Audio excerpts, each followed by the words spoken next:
But first, we've got to set the stage.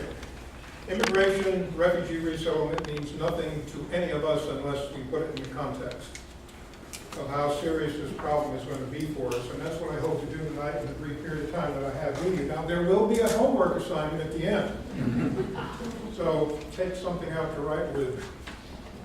Now, okay, so we're going to talk about these. I want to start off by discussing very briefly the significance of what's been transpiring on the news recently, and put that into context for you. And then I'm going to try to draw the connection between the black protest movement to the Muslim Brotherhood. They are linked. They are linked, believe me. And then, as Pat said, we'll try to put this in the historical background a little bit, and then what immigration means to us, how our culture is being changed bit by bit by bit. And then lastly, we want to talk about this. Because the bad guys out there are the red-green axis.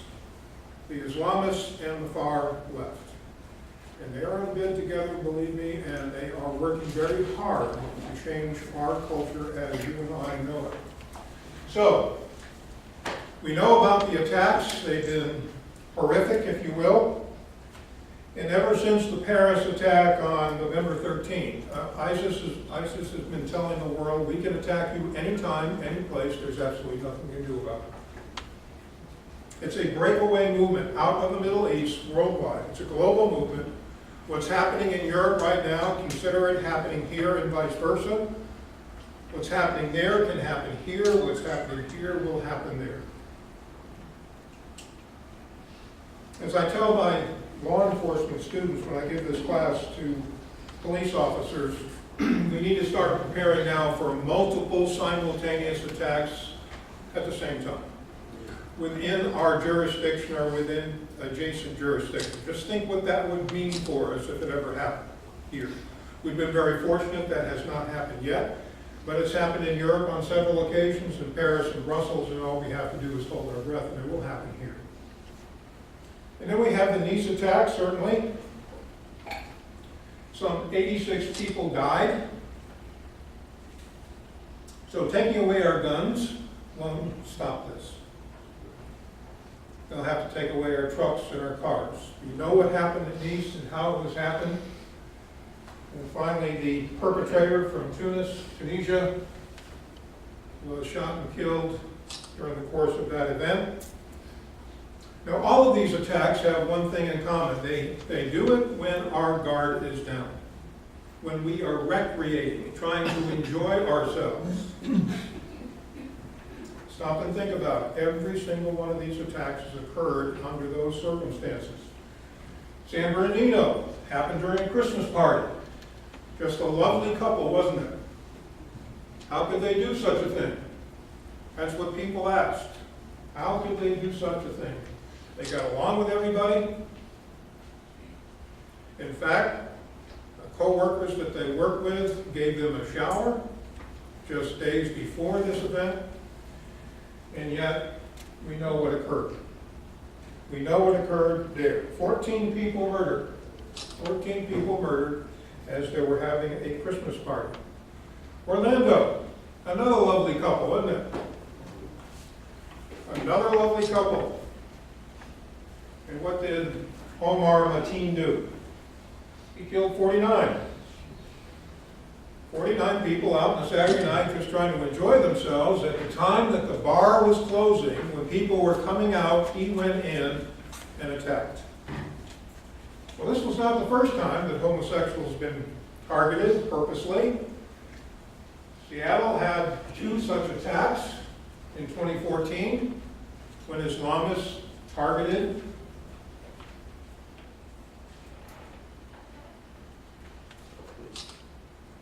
and of course, now what we're told by the administration and others, that ISIS is the cause for all of this. And all of these people are acting out what ISIS tells them to do, and of course ISIS has Islamic theology all wrong. They have hijacked the religion of peace, but the FBI director will cloud the issue with facts.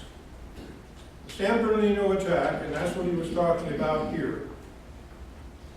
The two people that did that attack were radicalized before ISIS was even formed. They were radicalized before ISIS was even formed. Now let me tell you something, that you are always going to be perplexed to why these attacks are occurring unless you understand this. The theology of Islam is what motivates this, not ISIS, not Al-Qaeda, not any of those groups. Now we know that police officers are being targeted now, don't we? And thank God we've got two right here with us who are willing to put their lives on the line for all of us. But the Dallas attack, 5 officers killed by a sniper, Micah Johnson, and then we have the 3 in Baton Rouge. Gavin Eugene Long, both Nation of Islam members. Now, Nation of Islam, do not confuse that with True Islam. They're a renegade outfit, and I don't even think you have to be a Muslim to belong to the group. All you have to do is sign up to be a racist, believe in black superiority, and that blacks must have their own country. Yes, sir. Is that Farrakhan's group? Yes. Okay. But they are affiliated with the new Black Liberation Movement, and they're both influenced by the Black-Green Alliance, which was formed in Ferguson, and we know about Ferguson. What you probably don't know is the link between Ferguson and the Islamist movement in Palestine. Both claim to be working against white supremacist regimes, whether they be here or the white supremacist regime as exemplified by Israel. And both groups are told they have a moral responsibility to support any public struggle. Any public struggle. And in here, of course, we have rent mobs that are paid for. We'll talk about who's signing that check in a moment. So their one goal is to create urban strife. Whatever the issue is, saddle up and create urban strife in our urban centers. So, any group that is against America is considered their natural ally. So, we've got the new Black Panther Party, and we've got the liberation movement in Ferguson, and we see that played out by the Black Lives Matter movement. And we all heard about the Don't Shoot Coalition that came out of Ferguson. Remember, hands up. Many of our elected officials in the halls of Congress did just that, even though that was never occurred in Ferguson. It was proven. But look at the number of groups as part of the Don't Shoot Coalition that have connections to Islam. That's probably what you don't know. It certainly didn't get reported by the news media, and it should have been. All of this should have been reported. These are outside activists who came into Ferguson and made matters worse. So, who's sponsoring all of this? We know George Soros. Many of you have heard that name before. He is the principal mover. He's signing the check. He's paying these protesters a great deal of money to show up. Fast forward to Chicago, protests, and we find the stamp of the Muslim Brotherhood. Muslim Student Association organized the protest. Who can tell me who the Muslim Student Association is? Anybody? It is the first Muslim Brotherhood front group that was established here in the United States back in 1963. The first one. Every single Muslim Brotherhood group in this country comes from this one. And then we have the Council of American Islamic Relations, a front group for Hamas. Also behind MoveOn.org, the Black Lives Matter movement. All of these movements are tied together. So they're mobilizing blacks, Latino, and Muslim students to protest, to demonstrate. and joining a new alliance. So, that's what they're putting out, Black Lives Matter. That was initially formed following the acquittal of George Zimmerman back in Florida, if you recall. And they certainly adopted the "don't shoot, hands up" mantra. And they joined forces with the Muslim Brotherhood to denounce our two leading Republican candidates. And what did our president do? Well, he hosted a meeting of the Black Lives Matter movement. Think of what a chilling message this sends to law enforcement. Think of what a chilling message this has sent.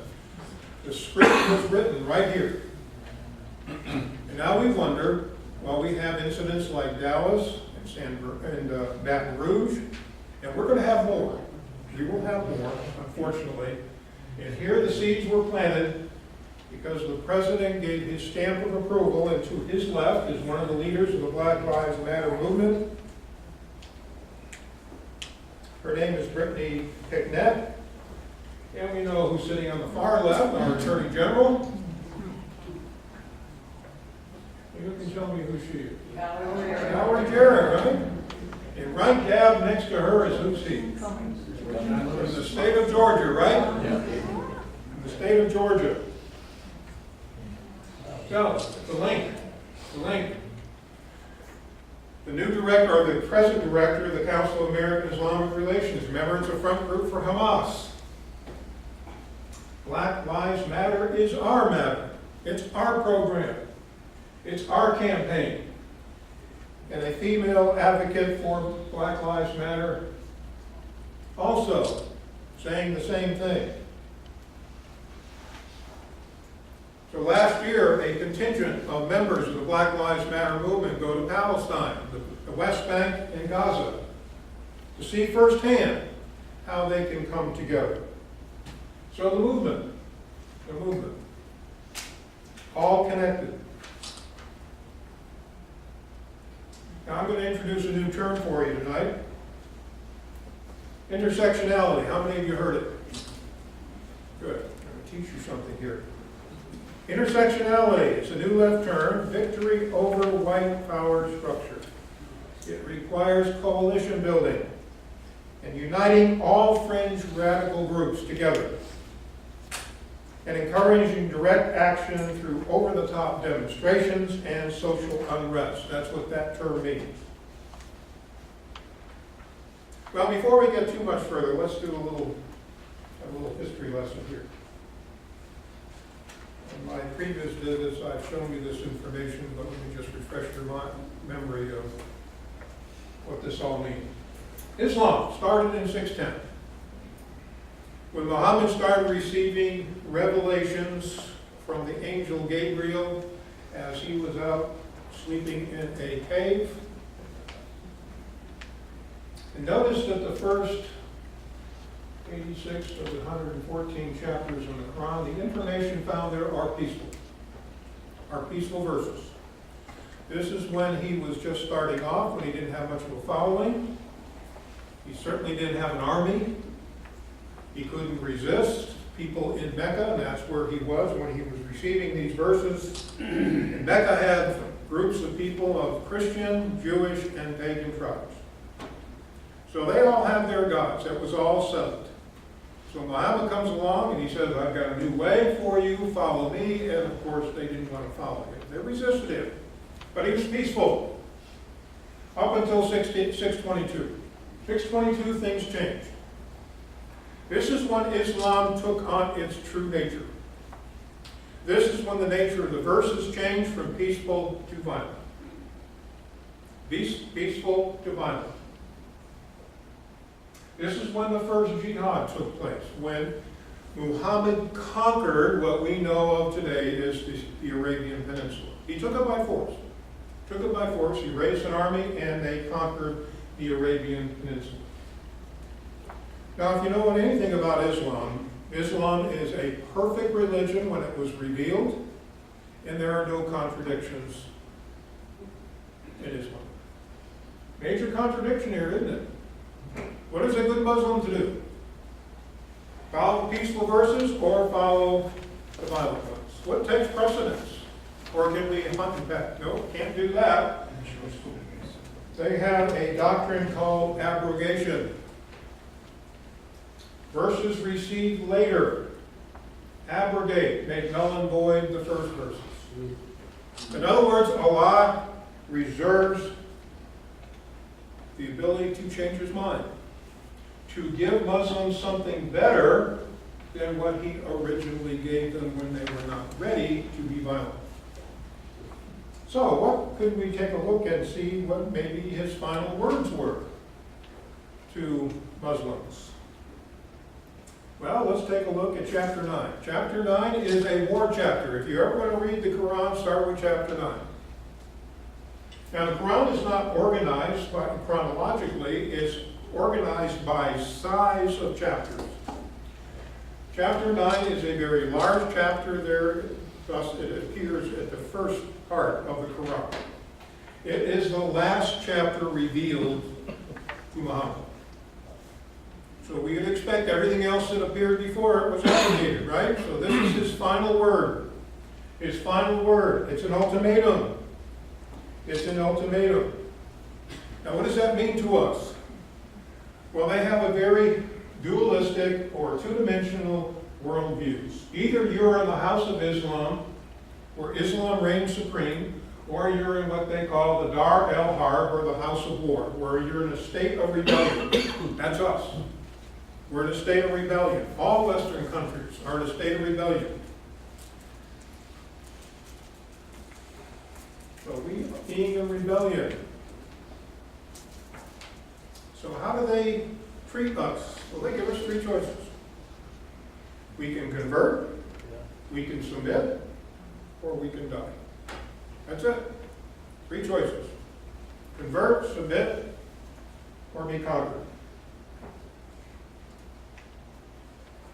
How about relations with other people, non-believers, non-Muslims? A fountainhead of hatred found in the 60th chapter, 4th verse. We Muslims renounce you. Enmity and hate shall forever reign against us. That's what they believe in terms of relationships with non-believers. Now specifically, what does the Quran say about Christians and Jews? The 5th chapter. Do not take the Jews and the Christians as friends. The 3rd chapter. Let not the believers for friends or helpers unbelievers rather than believers. Do not take for intimate friends from among others than your own people. Now you put that together, San Bernardino makes perfect sense, doesn't it? They targeted a Christmas party, right? They targeted a Christmas party. If you remember nothing else, when every time these attacks go off, remember these verses. And what they're doing. It makes perfect sense. So we have a history of imperialism. The second jihad started after Muhammad died. It's between 622 and all the way up to 1683, we had the second jihad, and that's when Muslims were attacking from Spain all the way eastward to India. And they were at the gates of Vienna in 1683 when they were finally defeated. And the date was what? September 11th, 1683. So what did they do? They went back. Went back to the Middle East. And that's when Islam did change for the better. It became cultural, secular. It had secular leaders. It adopted European customs and law. Women were basically free. All the way up until 1924, when the last caliphate, the Ottoman Empire, was disbanded. Well, that all came to an end in 1928, when the Muslim Brotherhood was formed in Egypt. And that puts us into a revival movement, which is known as the third jihad. Some of you probably seen a DVD by the same title, The Third Jihad. You can go on YouTube and get it. So what are they trying to revive Islam to? All the way back here to the Golden Age, when Islam was in its true highest state, when Muhammad and his immediate companions were in control. That's what this movement that you see being played out every day is all about. It's called Salafism, taking Islam back to its roots. So what is the ultimate objective? This is a global threat. I told you that at the outset.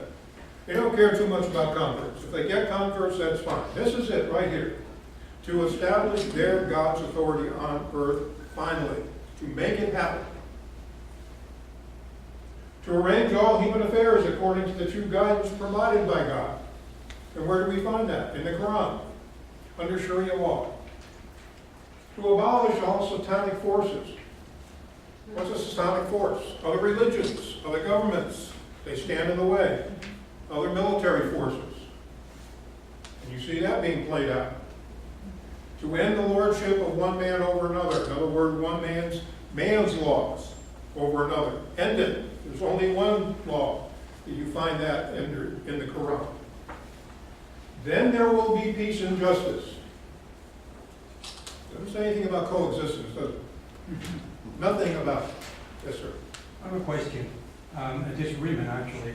It says to abolish all satanic forces, satanic system of life. They are satanic. They are a satanic way of life. So how can they not abolish, how can they abolish themselves?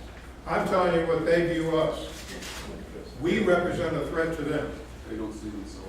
So, peace and justice. So when people ask me, is Islam a religion of peace? Yes, it is. They just redefine peace for us.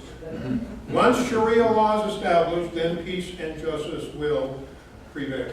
Then there will be true social justice in the world. That's what they believe, and that's what they're trying to impose. Go. The third jihad. We are well aware of this. The attack, the terrorist attacks.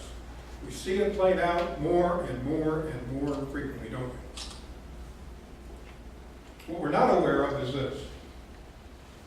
And I'm here to tell you this is much more of a threat to us than this. We can deal with anyone's force. We can't deal with this. Sorry. Notice who's funding it. That's where the money's coming from. So this is what I'm going to be talking about for the rest of the presentation. So, the vanguard, the category in America is the Muslim Brotherhood. They're here. They've been here since 1963. They're the core group of fundamentalists to impose Islamic law. So the book ends. Migration and jihad. Then you'll have conquest. Migration and jihad.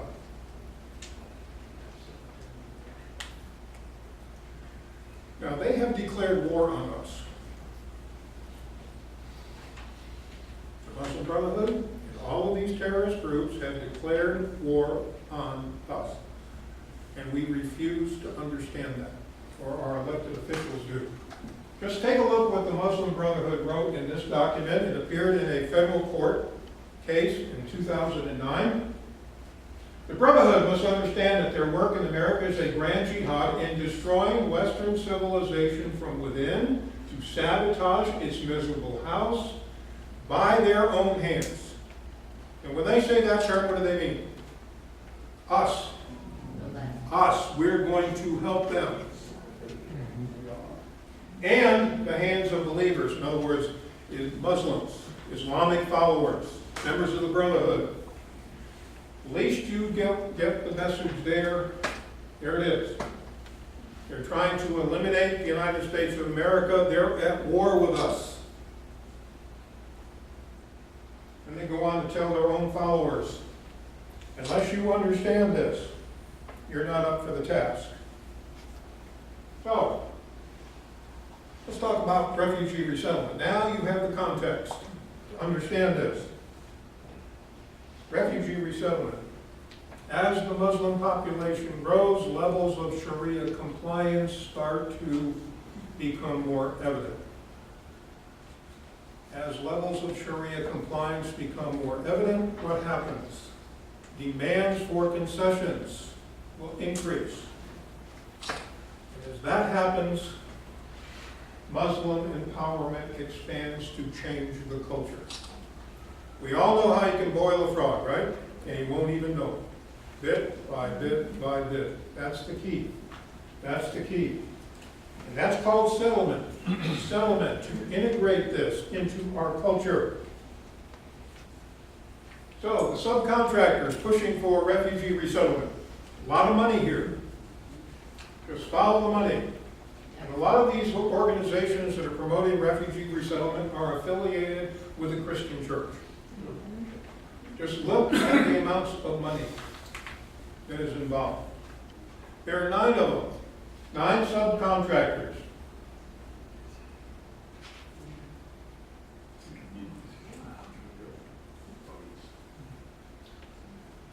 U.S. Conference of Catholic Bishops, almost $70 million received.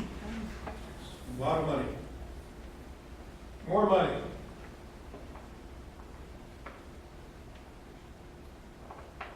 They received $2,000 per refugee, and they only have to take care of refugees for 3 weeks. After that, they're cut loose, and we pick up the bill.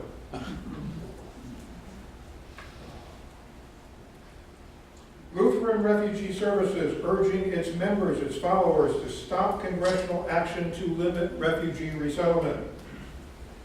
They claim we must be compassionate to those most vulnerable. They try to make us feel guilty into accepting more and more and more refugees.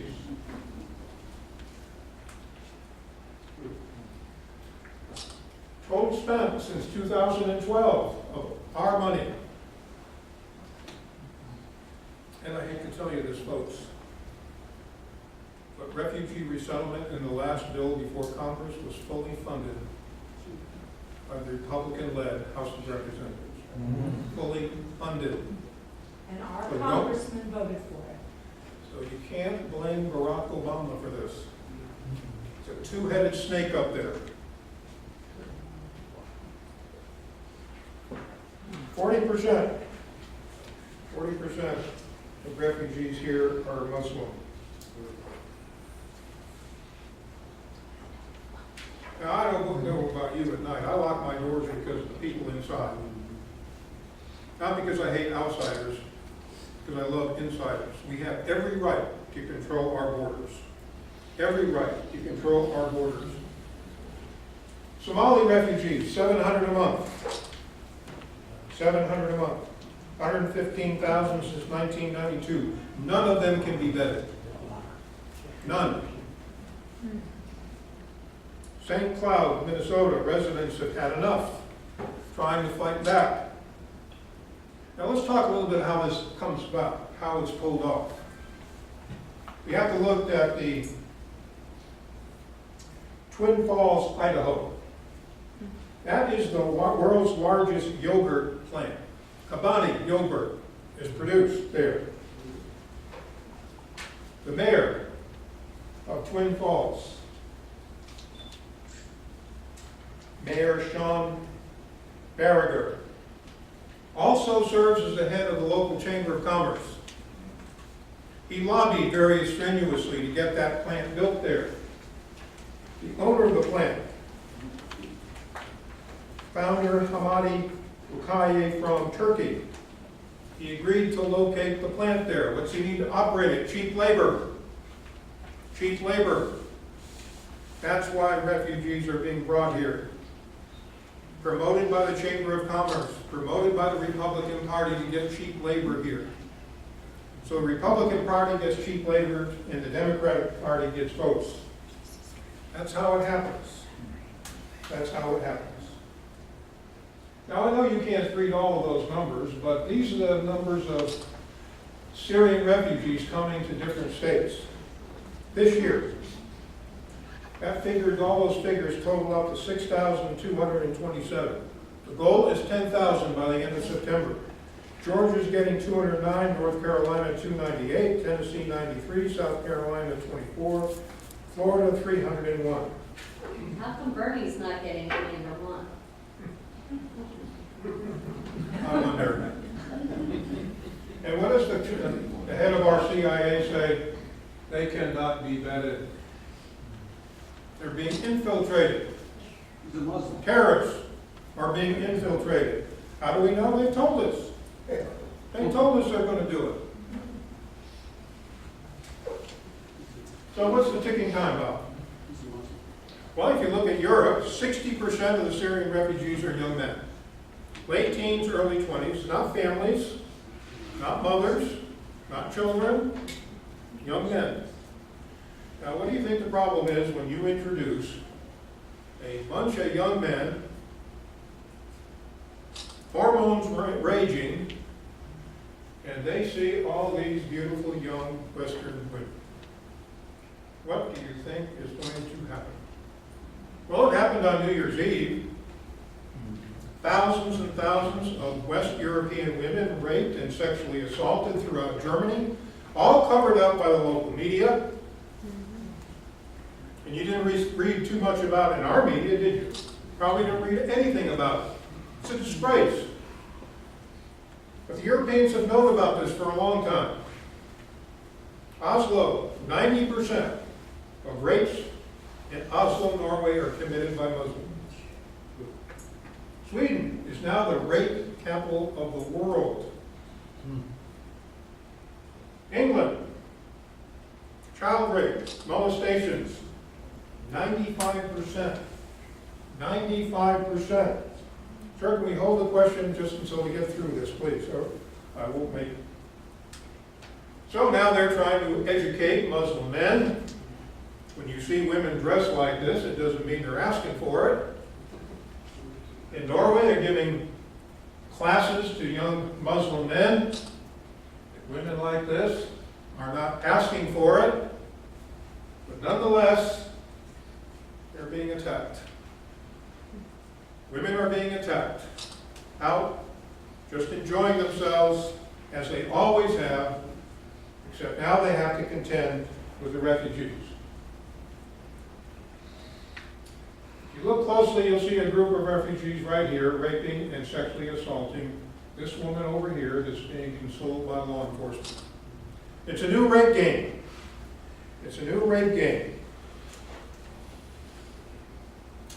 And we'll talk a little bit about it. Now the authorities in Europe, you can read what she says, is blaming the Western European women for being sexually assaulted. But they should have known better. They should have known these young Muslim men just couldn't control themselves.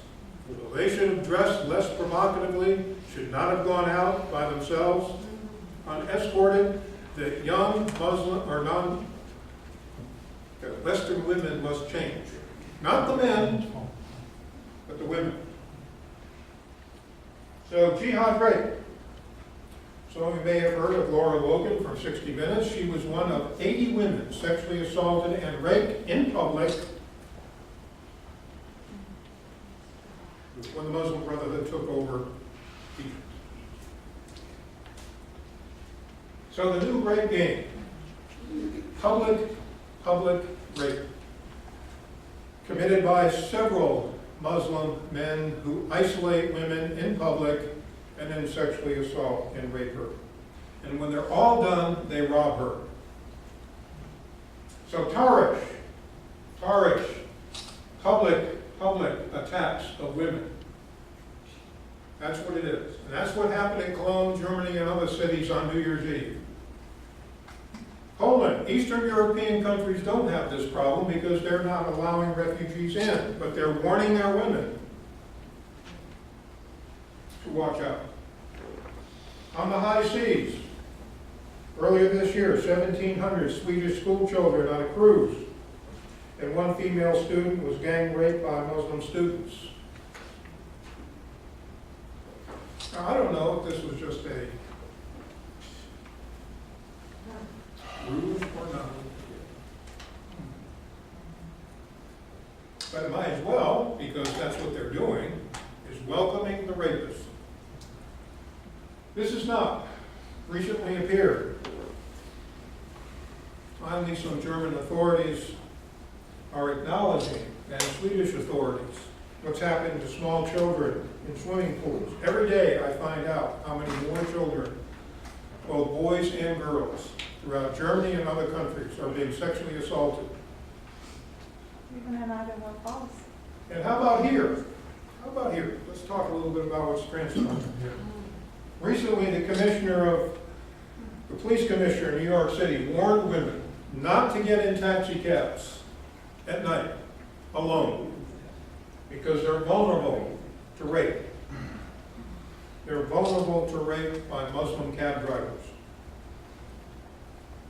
Uber drivers sexually assaulting women throughout the country.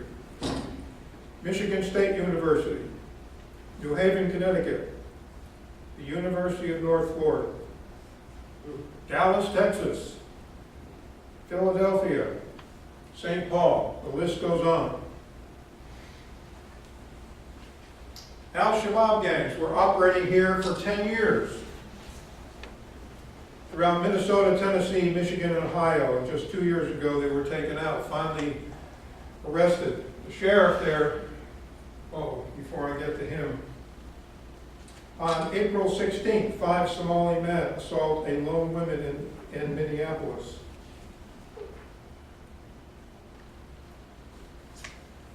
And then we have ISIS gangs starting to appear in Philadelphia, at Gino's Steakhouse.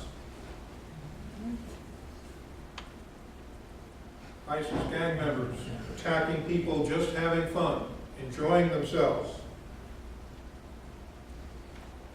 The suburbs, 3-day period. Just a quiet, little, idyllic, suburban city outside of Minneapolis, St. Paul. What transpired over 3 days? Somali gangs terrorizing a neighborhood, shouting, making jihad threats at homeowners, threatening one female that they can kidnap her and rape her, destroying property, physically injuring pets, and the blackout.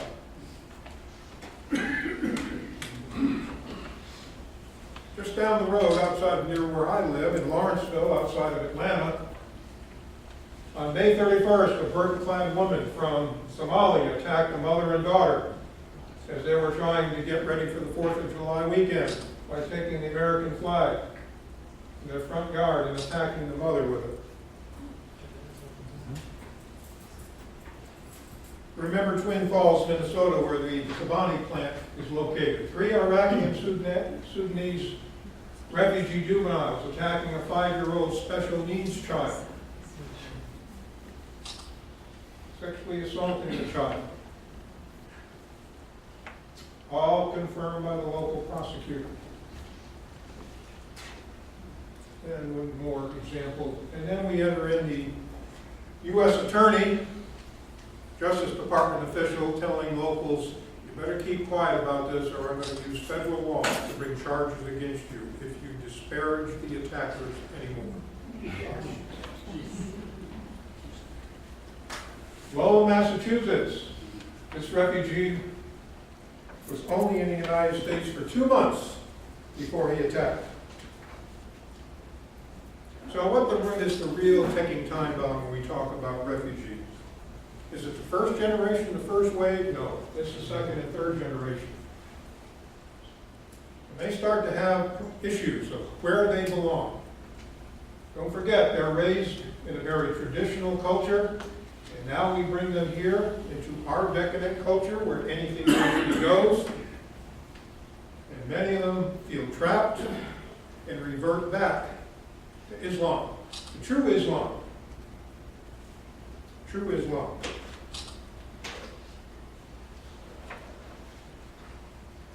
This group is targeted. So some of the examples of second generation. Maybe you remember this couple last year. She was a convert to Islam, married him. They were going to go to Syria together, join ISIS for their honeymoon. She is the daughter of a Vicksburg, Mississippi canine officer. She's who also did 2 tours, one in Iraq and one in Afghanistan for the United States military. And she converted. She was a Christian girl, converting to Islam. Now she is in jail, convicted. Then we have the Tisnera brothers. The marathon bombers. Nidal Hassan, another second-generation Islamist. San Bernardino attacker Saeed Farouk, he's a second generation. Muhammad Jamil Khawais from Alexandria, Virginia, providing material support to ISIS, second generation. How about the Chattanooga attacker? Abdul Aziz. Mohammed Warsam from Minneapolis, also providing material support to ISIS. Omar Mateen, the Orlando attacker.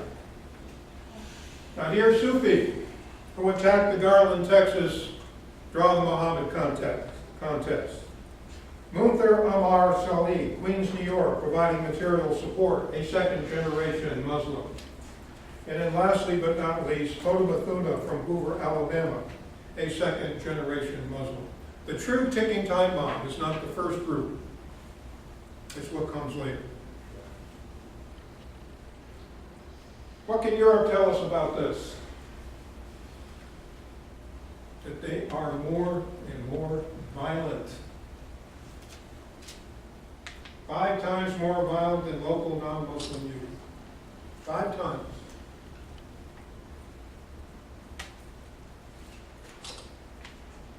So what's the inspiration? Why do they do all this? Well, if we're in the house of war, and that's where we are, we're in a state of rebellion, women are considered the spoils of war. And Muhammad told his followers, anything goes. Anything goes. Treat non-Muslim women as you want. Muslim men, the Quran allows you to have up to 4 Muslim wives and those whom thy right hand possesses. What's the right hand? It's public hand. They can have as many non-Muslim wives as they can support. So the example of Muhammad. So that brings us here, the Saudi connection. This is a program run by Saudi Arabia.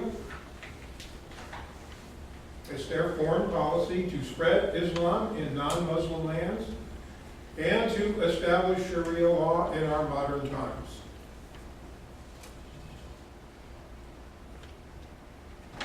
Gradual change or settlement, there's that term I told you about.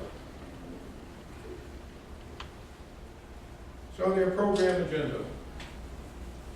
Organize, organize, organize all Muslims together. Remember the cadres, the Muslim Brotherhood. That's the cadre. So when refugees come here, they don't know any better. They don't even speak the language. So the cadre can manipulate.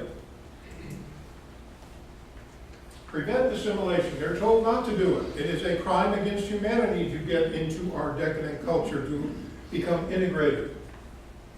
Maintain lives in safe haven. So the demographics. Immigration is just one way. The birth rate.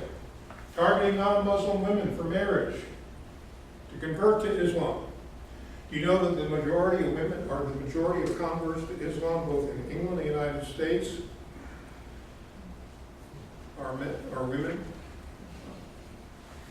Because they fall in love with a Muslim man? The Journal of Muslim Minority Affairs is their publication, and guess who's one of the assistant editors? You know Abedin? Now you do. She's working very hard to get Hillary Clinton elected as President of the United States. She is a Muslim woman, tied to the Muslim Brotherhood. And before she was employed by Hillary Clinton, she was on the executive board of the Muslim Student Association, the first Muslim Brotherhood group in the United States. So much for background checks. So, the phases of integration. First, behave yourself. Keep a low profile. Put on your happy face, make a good first impression. As the numbers increase, publicly display higher levels of Sharia compliance to get us used to it. Proclaim Islam religion of peace. Reach out to other religious groups. Phase 3, penetration. Confront groups, non-Muslim officials to agree to make concessions. We've always been willing to make concessions to outsiders. We've always been willing to welcome outsiders. That's one of the ways we can do it. Anyone who gets in our way, or in their way, they silence us by lawsuits or claiming that we're racist or Islamophobic. Phase 4 is more confrontation. More confrontation. More demands for Sharia acceptance and threaten civil unrest. Remember Ferguson? And then finally, it's a done deal. Many European countries see the civil unrest, the riots. Of course, it's not being reported, just like it wasn't reported in Ferguson. And in the effort to silence us, to take away our free speech, silence all criticism of Islam. All criticism of Islam. Anything that offends them is considered being critical. And while we're silenced, make more and more demands for concessions. And if we resist, we are being offensive. The United Nations passed Resolution 1618 to criminalize any offensive speech as hate speech. And who signed up for it? Hillary Clinton.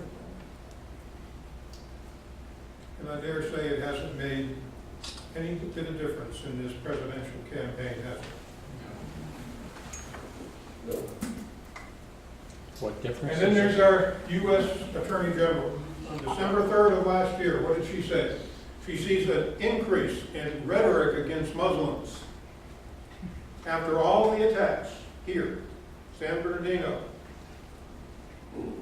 Chattanooga, Garland, Texas, she's not concerned about the attacks, she's concerned about the speech against Muslims.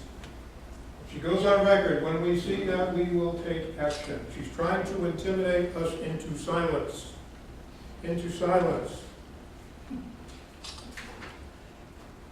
And then all the talking heads on Fox and CNN tried to silence Pamela Geller for preventing her from having to draw the Muhammad contest, claiming that's too offensive. She had every right to do that under the First Amendment. Every right. And those of you who served in the military know exactly what you fought for, to guarantee the rights of the First Amendment. Well, now the Department of Justice is out to really silence us, holding Islamophobia information activities in various public places throughout our country. Isn't it interesting to note that religion of peace needs special protection? Special protection from anything that is considered offensive. I put this right in the middle to get your attention with this. Do you know that all federal law enforcement training and Department of Defense training has been totally purged out of anything I'm telling you here tonight? They're not getting any training about the Islamic threat. None. Zero. Ask a reservist. Ask a National Guard member if you don't believe me.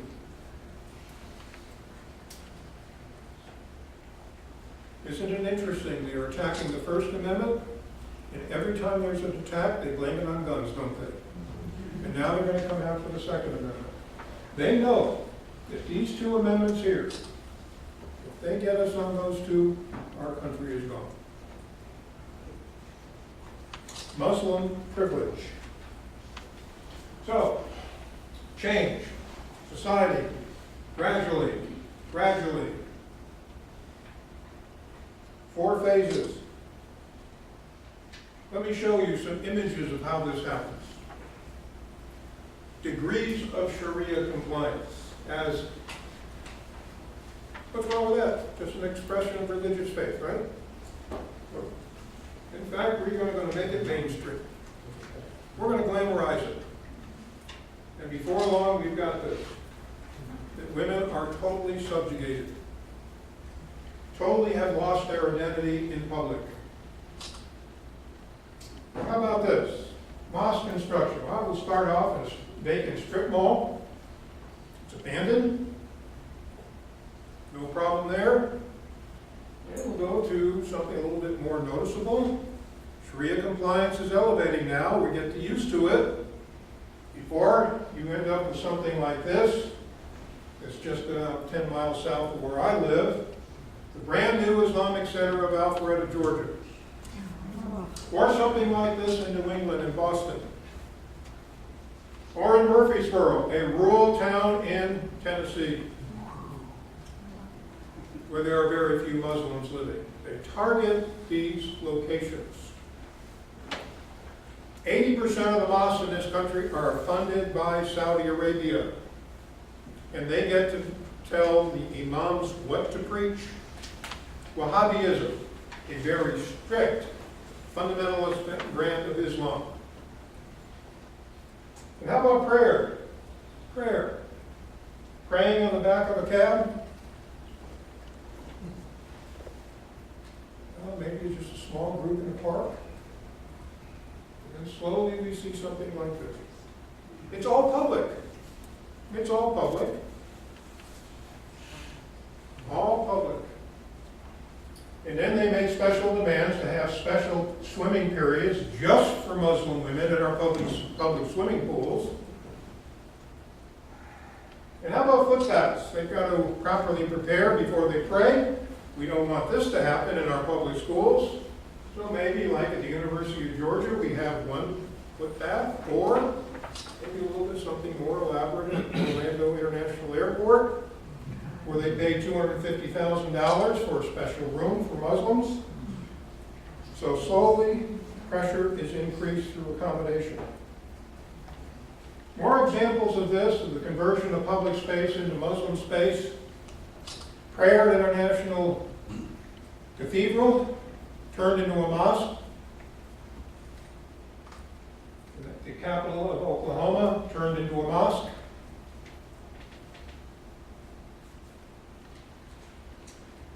The mayor of Minneapolis showing her solidarity, Betsy Hodges.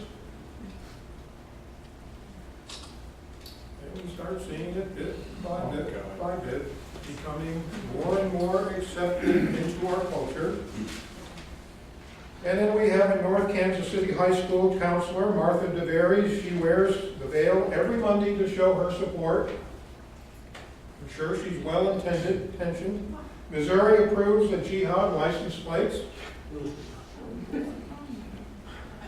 Houston, Texas promotes Know Your Neighbor program, encouraging all non-Muslim women local to wear the covering. And the Boy Scouts of America, see how their sign has changed. Girl Scouts in New Jersey.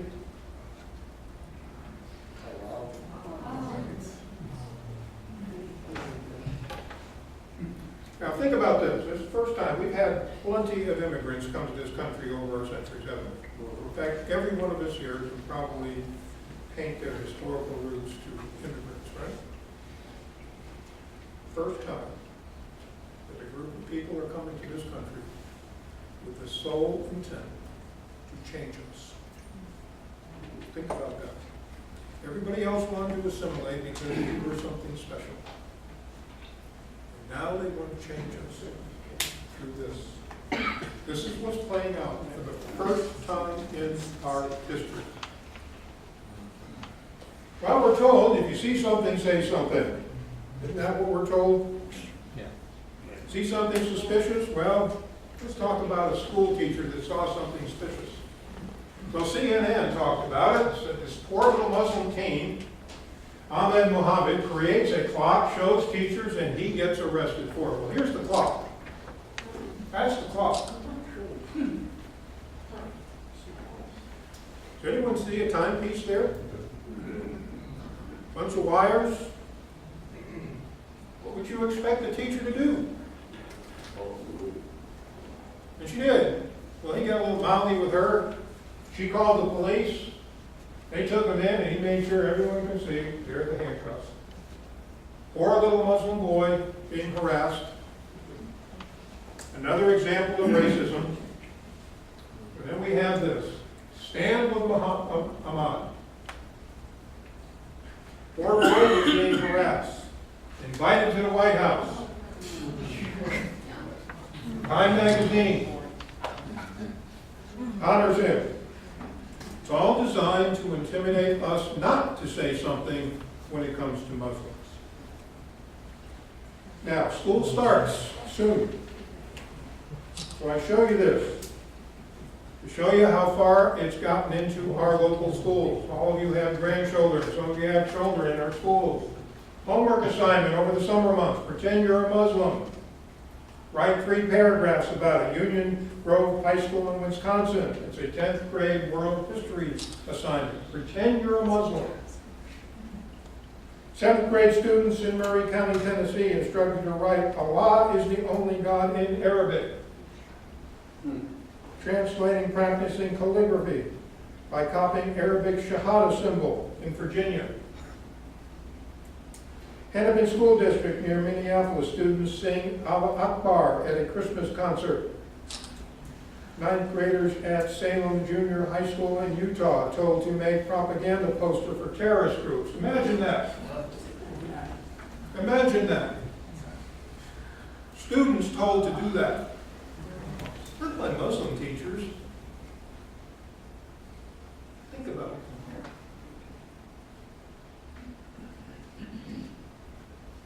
Writing the 5 pillars in Kansas. Culture diversity training. Denver, Colorado. Take a field trip to a local mosque. But if you do, if you're not a Muslim girl, you've got to be covered. In Massachusetts, when they took a field trip, non-Muslim girls didn't have to cover up, they just had to take the instruction. Here's the instructor, how to pray. And he's telling them to pray the Shahada. I believe that there is only one God and Muhammad is his messenger. You say that 3 times, you're in. That's all it takes. And they're being instructed to say that as part of a school project. Spring Grove, Pennsylvania Middle School hosted a cultural diversity training on how to properly wear the hijab, the covering. Vernon Hills High School outside of Chicago, Texas classroom. The Corner Canyon High School in Utah, students told to show solidarity with Muslims. At Pine Bush High School in New York, students say the Pledge of Allegiance in Arabic. We pledge one nation under Allah. And how about this? In March of this year, the entire student body of St. Petersburg Catholic High School in Florida forced to hear this man, Ahmed Badir, speak about Islamophobia or hate speech. He openly supports Hezbollah. He's worked with the Council of American Islamic Relations, a front group for Hamas. He blames ISIS on the United States, and yet he gets to speak before the entire student body. How about teacher training? Teacher training in Pennsylvania, sensitivity training. Teachers are told here how to pray. How to pray. And the teachers in Texas are lined up behind their students, wearing the cover. So the penetration into our schools. And Houston, Texas will open Arabic immersion school in 2016 to make global citizens. And more Muslim holidays are being recognized, that all students are to be given time off to recognize Muslim holidays. Montgomery County in Maryland, New York City, well, we'd expect it there. Philadelphia, we'd expect it there. And what happens if you complain? This Former Marine complained because of the instruction his daughter was receiving at La Plata High School in Maryland. Now he's banned. He cannot go on high school grounds again. Causing trouble. Causing trouble. So what's wrong with this? From just a security standpoint, what's wrong with it? Who's under the burqa? Is it a man, a woman? What do they have? Guns, explosives? We can't tell. I give you this information to offer some hope tonight. Because some Muslim women are speaking out. This one in Canada is doing that. She says that that form of covering needs to be banned. Needs to be banned. It's a security problem. She said, ban this. Ban it. Percy Ali, you all heard of her, right? From Somalia. She calls this a form of gender apartheid, the domination of sex, men over women. That's what it indicates. And another one, another Muslim woman speaking out publicly, Asher Nomani. So how do the progressives respond to stuff like this? What do? You think that they listen to these women? Nah. Let's sexualize it. Let's mainstream it. There's Beyonce promoting it. That's how the progressives fight back. Textbooks. Textbooks portraying a questionable truths about Islam and downplaying or ignoring the impact of Christianity. Now, usually I have several school teachers in attendance, and they say that is right on. This is Common Core, folks. This is Common Core stuff. 36 pages of Islam in a world history textbook, and just a couple of paragraphs devoted to Christianity and Judaism. Islam, just another alternative lifestyle. No talk about the conquest, no talk about how women are treated, no talk about the terrorist attacks. None. No talk about female genital mutilation. No talk about how a Muslim husband can beat his wife in marriage. None of that. So truth. Truth.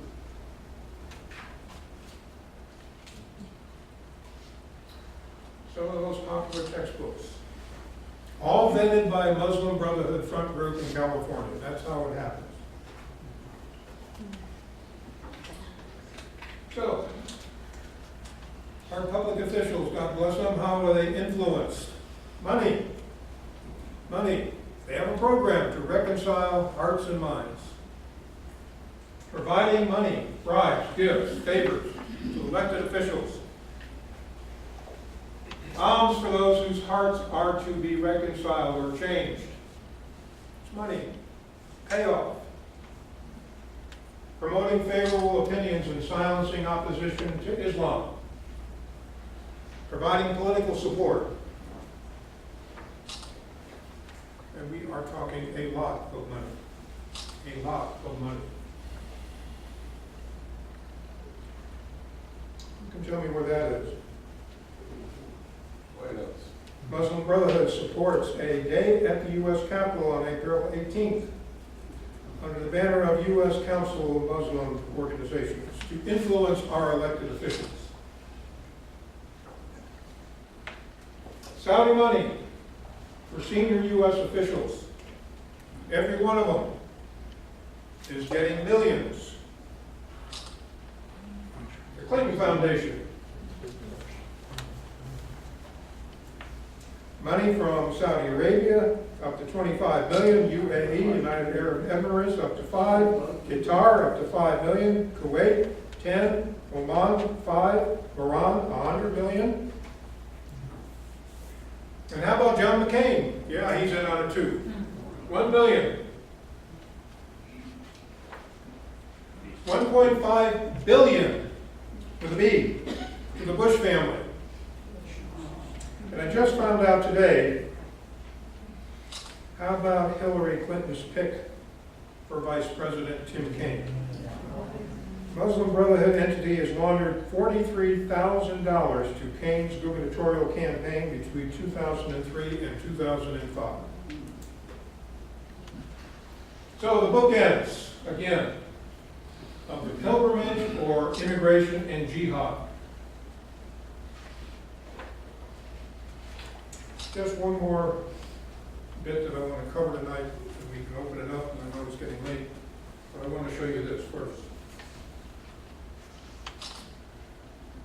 The unholy alliance, the red-green axis. How is this happening? Far left has historically been attracted to any totalitarian movement. We know this from our history. If it against values of the American society since virtually the start of our country, they have tried to change us. But Marxism has conquered the far left and those on our college campuses. That's a fact of life.